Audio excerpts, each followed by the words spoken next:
ऐसी कोई व्यवस्था देखी है जहां मालिक भूखा मरे और नौकर मजा करे?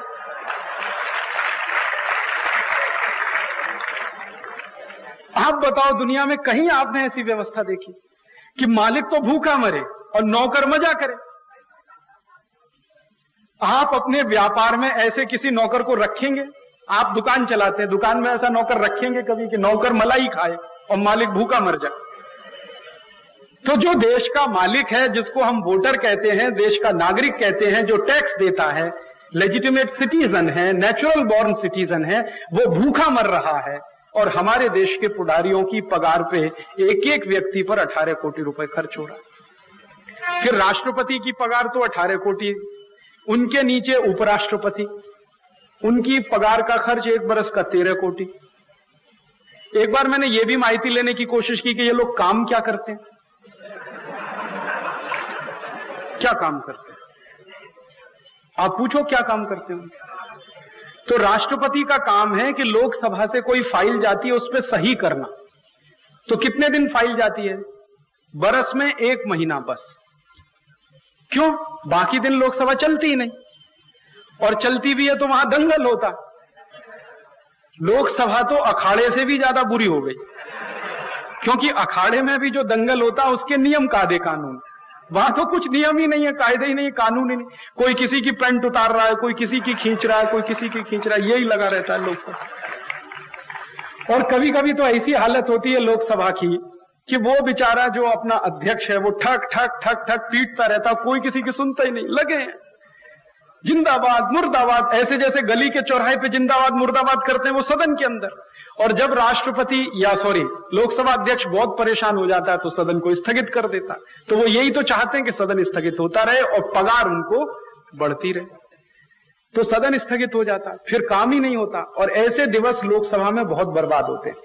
भारत देश के पूर्व लोकसभा अध्यक्ष, जिनका नाम है पीए संगमा, उन्होंने अभी थोड़े दिन पहले एक पुस्तक छोटी सी लिखी है। उसमें कहा है कि आज से 50 बरस पहले लोकसभा में जितना काम होता था आज उसका 10% भी नहीं होता। 10% काम नहीं है लोकसभा। तो चूंकि लोकसभा में काम नहीं हो तो राष्ट्रपति को काम नहीं, लोकसभा काम करे तो राष्ट्रपति को काम हो, लोकसभा काम ही नहीं करती तो राष्ट्रपति को काम, और काम होता भी है तो सिर्फ सही करने। तो सही करने का काम करने के लिए हमने एक नौकर रखा है, उसको 5 लाख रुपए दिवस की हम पगार देते हैं। क्या विचित्र देश है। और हिंदुस्तान में जो मालिक है इस देश का, काश्तकार, मजदूर, अध्यापक, विद्यार्थी, आप, मैं, हम सब, जो रोज 8-8 घंटे मेहनत करें, 10-10 घंटे खेती में मेहनत करें, उनको 40 रुपए नहीं मिलता, 50 रुपए नहीं मिलता, 60 रुपए नहीं मिलता।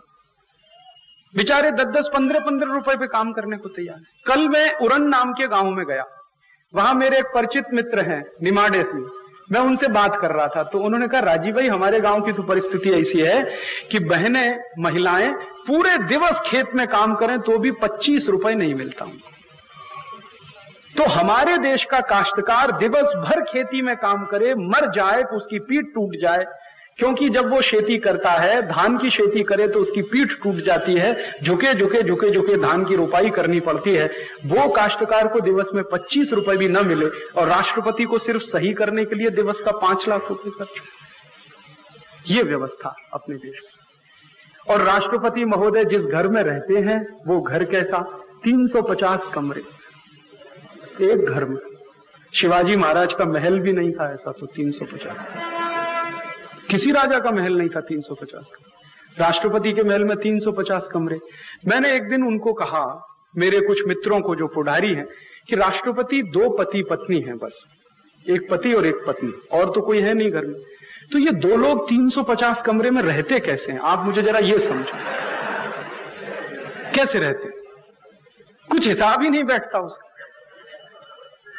मैंने एक दिन ये सोचा कि वो एक दिवस या एक रात एक कमरे में सोएं, दूसरे दिवस दूसरे कमरे में सोएं, तीसरे दिवस तीसरे कमरे में सोएं, तो भी 1 बरस के बाद पहले कमरे का नंबर आएगा। 1 बरस के बाद, क्योंकि 1 बरस में दिन 365, 15 दिवस छुट्टी के निकाल दो। हालांकि राष्ट्रपति की छुट्टी उससे ज्यादा है, 3 महीने की छुट्टी है उनकी, तो मैं तो 15 दिवस ही की बात करता हूं, तो 15 दिवस छुट्टी के निकाल दो, हर दिवस वो एक कमरे में सोए तो भी 350 कमरे का हिसाब कुछ समझ में नहीं आता। वो रहते हैं उतने बड़े घर में। हो सकता है राष्ट्रपति बनने के पहले उनके पास 2 ही कमरे का घर हो, लेकिन राष्ट्रपति बनने के बाद, माने हमारा नौकर बनने के बाद, उनको आलीशान महल मिलेगा। जब वो हमारे जैसे हैं तब वो 2 ही कमरे के घर में रहेंगे, लेकिन जब हमारे नौकर बन के सही करने के लिए बैठेंगे तो उनको 350 कमरे का घर मिलेगा। ये व्यवस्था अपने देश में। अब वो जो 350 कमरे का घर है उसकी सफाई होती है, तो उसमें तो 400 से ज्यादा तो कर्मचारी है झाड़ू लगाने वाले, फिर पीछे से पोछा लगाने वाले, दिवस भर उसमें सफाई चलती रहती, दिवस भर। मैं तो कई बार गया हूं वहां। और फिर वहां पे रसोई हैं, डॉक्टर हैं, 20 डॉक्टर, 20। अब पता नहीं कैसे इलाज होगा। एक डॉक्टर हो तो कुछ समझता भी है भाई उसको क्या बीमारी है क्या नहीं। अब 20 डॉक्टर एक साथ खड़े हो गए और राष्ट्रपति एक बीमार, कैसे इलाज करेंगे कुछ मुझे तो नहीं समझ। वो एक डॉक्टर एक डायग्नोसिस करेगा, दूसरा दूसरी करेगा, तीसरा तीसरी करेगा, पता नहीं कैसे इलाज। अभी हिंदुस्तान की परिस्थिति यह है कि गांव में 2-2 लाख लोगों के मरीजों पर एक डॉक्टर नहीं, और राष्ट्रपति के ऊपर 20 डॉक्टर। और जब वो चलते हैं तो 25-30 कारें उनके साथ चलती, 25-30 कम से कम। एक बार मैंने किसी को पूछा कि भाई इतनी कार क्यों चलती है, एक कार काफी है उनके लिए। तो उन्होंने कहा हम इसलिए 25-30 कार चलाते हैं कि उनके ऊपर कोई अतिरेकी हमला ना करे। तो मैंने कहा आप इसकी क्या गारंटी लेते हैं? तो उन्होंने कहा हम ऐसी गारंटी लेते हैं कि राष्ट्रपति किस कार में ये पता ही नहीं चलता। तो एक ही कार में वो बैठते हैं, बाकी सब खाली होती, सिर्फ ड्राइवर रहता, आगे पीछे लाइन से चलती है। एक में वो बैठते हैं, बाकी खाली चलती है। तो वो जब चलती हैं तो उनके डीजल पेट्रोल का खर्च वो अलग से है। तो कुछ समझता नहीं अपने को, तो ये क्या चलता अपने लिए। फिर उपराष्ट्रपति है, उनको तो बरस का खर्च 13 कोटि का है, उनका तो कुछ भी काम नहीं। राष्ट्रपति तो भी सही करते, उपराष्ट्रपति का तो वो भी काम नहीं। एक बार मैंने किसी को पूछा ये उपराष्ट्रपति क्यों बनाए आपने, काम तो कुछ है नहीं। तो वो कहते हैं कि राजीव भाई राष्ट्रपति मर गए तो।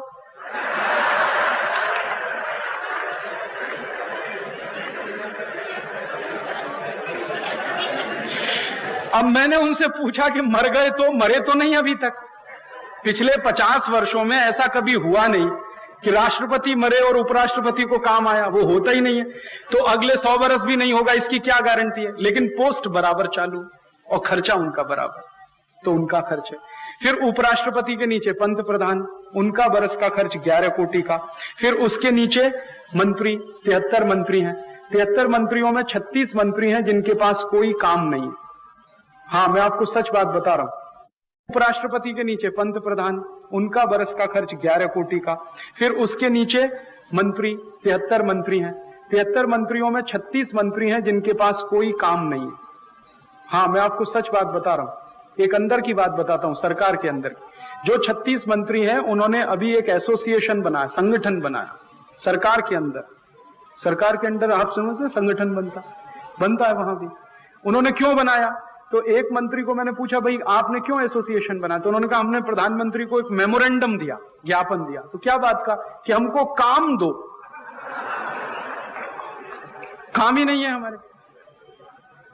तो मैंने पूछा आप दिवस भर करते क्या है? कि बस बैठते हैं एसी में, सवेरे आते हैं शाम को घर चले जाते हैं, कुछ उसमें देखते रहते हैं टीवी वगैरह, और तो कुछ काम है नहीं। और काम क्यों नहीं है? क्योंकि पहली बार ऐसा मंत्रिमंडल बना देश में जिसके मंत्रियों की जरूरत ही कम थी। ज्यादा से ज्यादा 40-45 मंत्री बहुत होते हैं दिल्ली में, अभी तो 73 मंत्री। काम कहां से आए? लेकिन खर्चा उनका सबका मंत्रियों वाला। फिर उन मंत्रियों के नीचे मुख्यमंत्री, पूरे देश में 28 मुख्यमंत्री। दर एक मुख्यमंत्री का साल का खर्च 10 कोटि, तो 28 का 280 कोटि। फिर 28 राज्यपाल मुख्यमंत्री के ऊपर, हर एक राज्यपाल का 11-12 कोटि का खर्च, तो 300 कोटि वो। फिर राज्य सरकार में मंत्री, केंद्र के अलग राज्य के अलग। मैं उत्तर प्रदेश का रहने वाला हूं, मेरे राज्य सरकार में 90 के ऊपर 94 मंत्री इस समय, 94। और उनमें से 18 मंत्री हैं जिनको कहते हैं मिनिस्टर्स विदाउट पोर्टफोलियो, बिना खाता मंत्री। खाता कहां से लाए? लेकिन मंत्री हैं सब। आएगा कहां से? और जो मंत्री खाता के बगैर हैं, उनका बरस का चाय पानी का खर्च 1,36,00,000 रुपए का। चाय पानी का खर्च। खाता नहीं है लेकिन चाय पानी, शायद चाय पानी के लिए ही मंत्री। फिर एक बार मैंने किसी पुढ़ारी को पूछा यूपी में कि भाई इतना जंबो मंत्रिमंडल क्यों? तो उन्होंने कहा मुख्यमंत्री की कुर्सी बचाने के लिए तो बना नहीं पड़ता। तो मैंने कहा मेरे उत्तर प्रदेश में 405 आमदार होते हैं, पहले तो 425 थे, फिर जब से उत्तरांचल अलग हुआ तब से हमारे यहाँ 405 आमदार। तो मैंने कहा एक दिन आएगा सब आमदार को मंत्री बनाओगे, क्योंकि हर एक का वोट चाहिए मुख्यमंत्री, और सबके लिए मंत्री की गाड़ी दोगे, लाल बत्ती दोगे, हरी बत्ती दोगे, सब करोगे वो। और उनके लिए रहने को घर फ्री है, बंगला फ्री है, बिजली फ्री है, मोबाइल फोन फ्री है। आप जानते हैं हर एक मंत्री को मोबाइल फोन फ्री है, और उनको जो मोबाइल मिला हुआ है वो रोमिंग है, ऑल इंडिया है। वो फोन करें या ना करें, 8,000 रुपए महीने का तो उसका बिल है, 8,000 रुपए महीने का बिल है। वो फोन करें या ना करें, हर एक मंत्री को ऑल इंडिया मोबाइल, स्टेट में भी और सेंट्रल में। फिर उसके बाद जब वो सदन नहीं चलता, माने विधानसभा नहीं चलती, लोकसभा नहीं चलती, और अपने क्षेत्र के दौरे पर होते हैं, तो वो अलाउंस अलग से मिलता है, कॉन्स्टिट्यूएंसी के हिसाब से मिलता। फिर गाड़ियों में डीजल पेट्रोल मिलता। केंद्र के मंत्री को बड़े आराम से बरस में 400 लीटर डीजल या पेट्रोल फ्री है, मिनिमम इतना तो है। फिर हवाई जहाज की यात्रा फ्री है, फिर रेल की यात्रा फ्री है। तो क्या क्या नहीं है उनको। एक एक घर के मंत्री को मैंने देखा 5-5 एकड़ में घर बना हुआ है, 5 एकड़, और उसमें वो भाजी करते हैं और भाजी भी बाजार में बेचते हैं, उसकी भी कमाई कर लेते हैं। आप हंसिए मत, मैं आपको सच्ची बात बोल रहा हूं। दिल्ली में कई मंत्रियों के घर में मैंने देखा वो भाजी पाला करते हैं और बाजार में बेच के उसका भी नफा लेते हैं, क्योंकि 5 एकड़ का प्लॉट है, क्या करेंगे उसमें, रह तो सकते नहीं, तो उसमें खूब करते हैं, तो उसमें से कमाई करते हैं। तो ये परिस्थिति है। फिर एक दिन मैंने क्या किया कि इसके ऊपर 800 खासदार अपने देश में, और 800 खासदार के ऊपर 4,025 आमदार पूरे देश में, हर एक खासदार का एक महीने का खर्च 1 लाख रुपए। और ये जो पगार बाढ़ हुआ ना अभी 15-20 दिवस पूर्व, 3 पट पगार बाढ़ किया, तो पगार बाढ़ के बाद अब खासदार का महीने का खर्च हो जाएगा 3 लाख रुपए। अभी तक 1 लाख रुपए महीने था, 3 लाख। अब आप देखो ये चतुराई क्या है। आप अगर अखबार पढ़ोगे तो उसमें खबर ये है कि पहले उनको पगार थी 4,000 रुपए मासिक, अब 12,000। ये तो बेसिक है, इसके ऊपर बहुत कुछ होता है। ये तो आपको मुझको मूर्ख बनाने के लिए बेसिक सैलरी है। इसके अलावा जो उनको दिया जाता है, उनके डिपार्टमेंट के, उनके सेक्रेटरी के, उनके असिस्टेंट के नाम पर, उनके पूरे ऑफिस के नाम पर, फिर उनको बिजली के खर्चे के नाम पर, पानी के खर्चे के नाम पर, घर खर्चे के नाम पर, फिर हवाई जहाज की यात्रा, वो सब मैंने एक बार जोड़ा तो एक खासदार का महीने का औसतन खर्च लाख रुपए, और अब पगार बाढ़ के बाद हो जाएगा 3 लाख रुपए। अच्छा, अब 3 लाख रुपए खासदार की पगार हो गई, माने खर्चा 1 बरस का, तो भी खासदार संतुष्ट नहीं, कहते हैं अभी और बढ़ाओ इसको। हमारे देश में एक खासदार हैं, उनका नाम है राजीव शुक्ला, और राज्यसभा में अभी खासदार हुए हैं थोड़े दिवस पूर्व। तो उन्होंने अभी थोड़े दिवस पूर्व कहा कि ये 3 लाख रुपए मासिक जो हमारा खर्चा है ये कम है। तो उसको किसी ने पूछा कितना होना चाहिए, तो उसने कहा 12 लाख होना चाहिए कम से कम। तो फिर उनको पूछा गया भाई 12 लाख रुपए महीने का आप ऐसा कौन सा काम करते हैं जो आपको इतना मिलना चाहिए? तो उन्होंने कहा अमेरिका में मिलता है इतना। तो अमेरिका चले जाओ, फिर यहां क्यों हो हिंदुस्तान? जाओ अमेरिका, हमने तो नहीं रोका है आपको, ले लो वहां का वीजा, चले जाओ। और अमेरिका में तो उल्टी हालत है, अभी जो गए हैं उन्हीं को पीट पीट के भगा रहे हैं अभी। तो अमेरिका में 12 लाख रुपए मासिक है, और वो तब है जब उनकी इकोनॉमी का स्केल और हमारी इकोनॉमी के स्केल में जमीन आसमान का फर्क है। अमेरिका का 1 साल का बजट हिंदुस्तान के 10 साल के बजट के बराबर है। तो जब उनका 1 साल का बजट 10 साल के हमारे बजट के बराबर है, उस बजट में वो 12 लाख रुपए महीने देते हैं। लेकिन एक माहिती मैं आपको देना चाहता हूं, वो ये, अमेरिका के किसी भी खासदार को ना तो मुफ्त में मोबाइल फोन मिलता है, ना मुफ्त में हवाई यात्रा करने को मिलती है, ना मुफ्त में रहने को घर मिलता है, ना मुफ्त की बीज मिलती है, ना मुफ्त का पानी मिलता है। उनको उतना ही टैक्स देना पड़ता है जितना दूसरे लोगों को देना पड़ता है। हमारे खासदार ये भूल जाते हैं जब ये कहते हैं। और अमेरिका ही क्यों, दुनिया के किसी भी देश में किसी भी खासदार को मुफ्त में मोबाइल फोन नहीं मिलता। ब्रिटेन में आप चले जाइए, ब्रिटेन में जितने भी एमपीज हैं हाउस ऑफ कॉमन्स के या हाउस ऑफ लॉर्ड्स के, सबको किराए के घर में रहना पड़ता है या अपने घर में रहना पड़ता है। सरकार किसी को घर नहीं देती, गाड़ी किसी को नहीं देती, भत्ता किसी को नहीं देती। हमारे ही देश में है ये व्यवस्था। तो इतनी भयंकर पगार का खर्च अपने देश का, और ये खर्चा कितना है, मैंने एक बार ये सब खर्चा जोड़ा, राष्ट्रपति से लेकर और नीचे हिंदुस्तान में म्युनिसिपल कॉरपोरेशन के कॉरपोरेटर तक पगार का खर्च एक बार मैंने जोड़ा। फिर बाद में मुझे लगा कि सरपंच को भी इसमें शामिल करूं, क्योंकि अब उनको भी पगार मिलने लगी है। तो 5,76,000 सरपंच हैं पूरे देश में, तो उनका भी खर्च मैंने जोड़ा, तो एक बरस के पगार का ही खर्च 87,000 कोटी रुपए, एक बरस का। और ये जो 87,000 कोटी रुपए पगार के ऊपर खर्च होता है, वो हमारे देश की गरीबी का सबसे बड़ा कारण है। आप पूछोगे क्यों? आप सीधे से हिसाब जोड़ लो ना, अगर ये 87,000 कोटी बरस में खर्च नहीं होता, सीधे लोगों में बांट दिया जाता, तो भी एक एक व्यक्ति को इस देश में 8,700 रुपए बड़े आराम से बरस में मिल सकता। नहीं करते हम, व्यवस्था ही नहीं चलाते, ना हमें संसद चलानी है, लोकसभा ना विधानसभा, बंद कर दो ये सब, क्योंकि आप चलाते हो हमारे लिए और हमारा ही काम होता नहीं, पगारवाड़ होती रहती। जब संसद में पगारवाड़ का विधेयक आता है, सब खासदार एक बाजू में हो जाते, कोई उस दिन विपक्ष नहीं होता, सब सत्ता पक्ष में आ जाते, और पगारवाड़ का विधेयक 3 मिनट में पारित होता है, बस 3 मिनट में। और मुझे इस बार इतना खराब लगा कि इसी वर्ष हिंदुस्तान में भूख से सबसे ज्यादा लोग मर रहे हैं, और इसी वर्ष अपने पुडारी पगारवाड़ में लगे हुए हैं। सबसे ज्यादा दुख की बात है अपने देश, और दुख ही नहीं, शर्म आती है मुझे मेरे देश के पुडारियों। यही देश है जिसको भारत हम कहते हैं। 50 वर्ष पूर्व इस देश में ऐसे पुडारी होते थे जो देश के लिए सब कुछ दे सकते थे, घर में जो है वो भी निकाल के दे सकते। आप उन पुडारियों के नाम गिन लो, लोकमान्य तिलक, हमारे देश में सुभाष चंद्र बोस, भगत सिंह, चंद्रशेखर आजाद, तात्या टोपे, झांसी की रानी लक्ष्मीबाई, नाना फडणवीस, सावरकर, महात्मा गांधी, ऐसे ऐसे आप लिस्ट बनाते जाओ, एक एक पुडारी का नाम लेते जाओ, चाफेकर बंधु, ये जितने भी नाम आप लेना चाहो ले सकते हो। इन सभी नाम लेने वालों के नेताओं के चरित्र लगभग क्या थे कि वो देश के लिए कुछ भी कर सकते थे।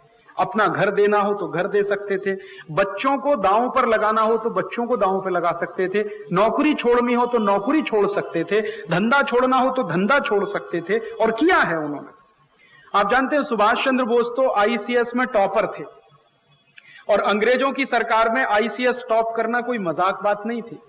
हिंदुस्तानियों को तो प्रवेश नहीं मिलता, और उन्होंने अंग्रेजी लड़कों को पीछे छोड़ते हुए खुद टॉप किया था। वो बहुत बड़े पद पर नौकरी के लायक थे, लेकिन टॉपर होने के बाद भी नौकरी छोड़कर उन्होंने आजाद हिंद फौज बनाई थी, सब छोड़ दिया। भगत सिंह, चंद्रशेखर आजाद बहुत अच्छे घर के बच्चे थे, चाहते तो करोड़ों रुपए कमा सकते थे, व्यापार कर सकते थे, लेकिन छोड़ दिया सब। चाफेकर बंधु भी ऐसे ही थे। हमारे देश में सावरकर की कोई कमी थी क्या योग्यता में? महात्मा गांधी की योग्यता कुछ कम थी क्या? बहुत बड़ी डिग्री थी उनके पास, बैरिस्टर थे, करोड़ों करोड़ों रुपए कमा सकते थे। लोकमान्य तिलक को देखो, लोकमान्य तिलक के पास बारेट लॉ की डिग्री थी, वो चाहते कोटिपति बन सकते थे, लेकिन इन सब ने देश के लिए सब कुछ न्योछावर किया, अपनी जान तक दी। पैसा तो कुछ भी नहीं होता, पैसा दान तो कोई भी कर सकता है, अपनी देह का दान करना, अपनी जान देना, अपनी कुर्बानी देना, ये तो ऊंची बात है। वो सब करने की मान्यता रखने वाले पुडारी वो एक बाजू में, और आजकल के हरामखोर पुडारी दूसरे बाजू में।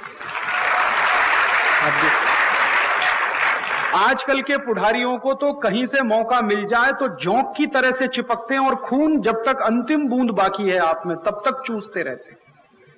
ऐसे हैं सब, कहीं मौका मिल जाए। देखो आप, एक तो पगार में पैसा लेते हैं भरपूर, भत्ते मिलते हैं, वेतन मिलता भरपूर, फिर यही पुडारी रिश्वत भी लेते हैं अलग से। आप छोटे से छोटा काम लेके जाओ, अकोला में कहीं पर किसी मोहल्ले में एक हैंड पाइप लगाना है, और मैं आपको चैलेंज देकर बोलता हूं आप ले जाओ कि हमें एक हैंड पाइप लगाना, बिना पैसे के आपका काम हो जाए तो आप मुझे बता देना, छोटे से छोटा काम।